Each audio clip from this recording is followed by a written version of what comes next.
lăng lại giàu nương tháng ngàn bữa là giàu nương tháng ngàn bữa là bữa đây loài nơ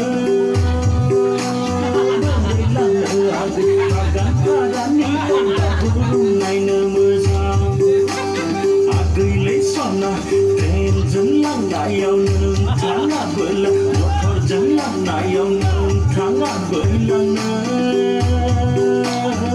đây là nơ à gì và gắn ta đã ní lấy là vùng ngày nơ mưa ra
sai đầu nghĩ reo reo hân lại chân bờ đây lần nữa